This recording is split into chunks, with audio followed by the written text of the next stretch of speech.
Buongiorno e ben ritrovati con una nuova edizione del TG Flash di New Sicilia.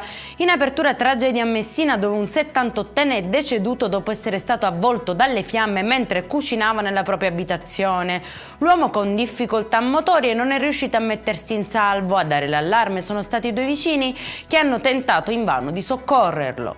Paura allo Zen di Palermo, dove ignoti hanno esploso colpi d'arma da fuoco e hanno fatto esplodere un petardo contro l'ingresso laterale della chiesa di San Filippo Neri. Condanna unanime dagli Stati Generali per l'Infanzia e le politiche giovanili, che parlano di sfregio alla comunità e richiamano la città alla responsabilità.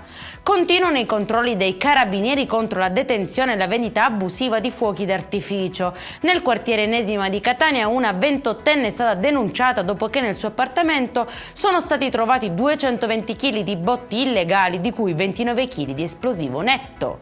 Anche a Gela, in provincia di Caltanissetta, è stato scoperto un commercio abusivo di materiali esplodenti nascosti nel bagno di un'attività del centro storico. Denunciata la titolare, una cinquantenne del posto.